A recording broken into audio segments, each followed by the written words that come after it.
টা হচ্ছে আমরা যারা এখানে বসে আছি আমরা সংগঠক, ঠিক আছে। আর তামিম কিন্তু খেলোয়াড়, এখনো কিন্তু সে আপনার রিজাইন করেনি বা রিটায়ার্ড করেনি।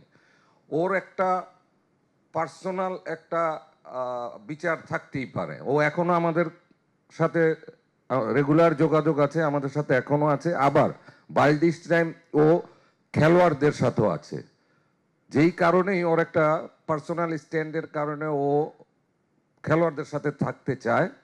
ও আছে এই কারণেই, এবং ও পাশাপাশি আমাদের সাথেও আছে, রেগুলারই কথা হয়।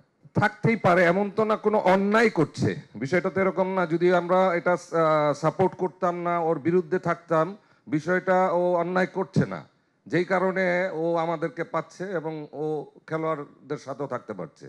বাট আমার স্ট্যান্ড ভিন্ন। আমরা এই যে আমাদের বিচারে আমরা এখানে থাকছি।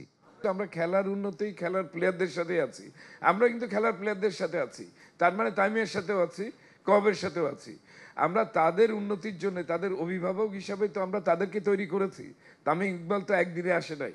তামিম ইকবাল আসছে, ক্লাবকে খেলে ক্লাব রিপ্রেজেন্ট করেছে, সেখান থেকে দেশকে রিপ্রেজেন্ট করেছে, আজকে তামিম ইকবাল হয়েছে।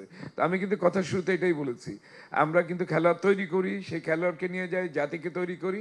এই খেলোয়াড় এবং সংগঠক থেকেই ক্রিকেট বোর্ড তৈরি হয় এবং ক্রিকেট বোর্ডের প্রেসিডেন্ট হয়, অন্যান্যভাবে দেশকে রিপ্রেজেন্ট করে। এই যে জায়গাটা, এই ভূমিকাটা যে প্রচলন এখানে ব্যাঘাত হচ্ছে, তাতে আপনার সুষ্ঠু লোকেরা এই যে ক্রিকেট বোর্ড যেটা হয় লাস্ট স্টেজে জাতিকে নির্বাচিত করে, জাতিকে দেখায় সারা পৃথিবীতে, সেখানে একটা ব্যাঘাত হচ্ছে, সুষ্ঠু ভূমিকা নাই। এটা আপনারা সবাই জানেন, আপনারা নিজেরাই লিখেছেন। সেটাকে যাতে সংস্কার করে সেখান থেকে যে বৈষম্য দূর করে যে সুন্দর একটা জিনিস করা যায়, তার পরিপ্রেক্ষিতেই আমরা ক্লাব সংগঠকরা এখানে বসেছি। আপনি বিপিএল থেকে শুরু করে বিভিন্ন জায়গায় আপনাদের পত্র পত্রিকায় পড়েছি আমি, আপনারা নিজেরাই ক্রিটিসাইজ করতেছেন খেলার মান কমে যাচ্ছে। এগুলো এফেক্ট হচ্ছে কেন? এই দিস আর দ্য এফেক্ট। আজকে এই কথাটা আমি বিশেষ করে বলতে চাচ্ছি না এই পরিবেশে।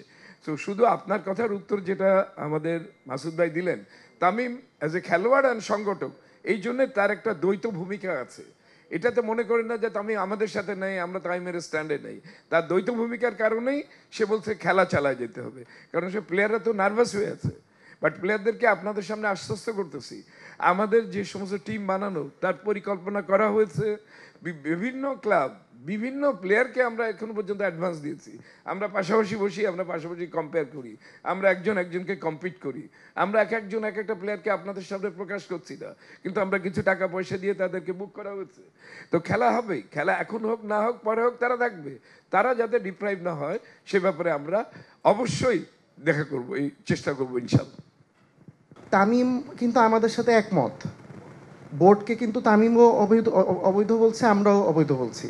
তো আমরা কিন্তু কোনো অ্যাসোসিয়েশনের ব্যানারের আন্ডারে এসে লিগটা বর্জন করি নাই। 45টা ইন্ডিভিজুয়াল ক্লাব তাদের কমিটির সাথে বসে সিদ্ধান্ত নিয়ে বয়কট করেছে।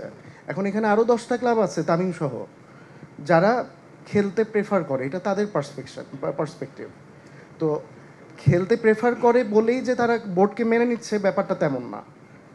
ওরা তামিম সংগঠক হিসাবে আমাদের সাথে জয়েন করেছে, ইলেকশন আমরা সবাই একসাথে উইথড্র করেছি, দ্যাটস ইট। তো তামিম আমাদের সাথে আছে মূল এজেন্ডাতে।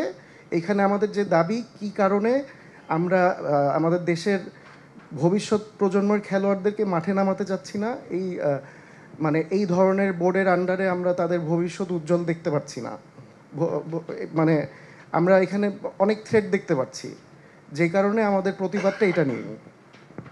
Thank you. ফাহিম ভাই, একটু যদি বলি, সেটা হচ্ছে যে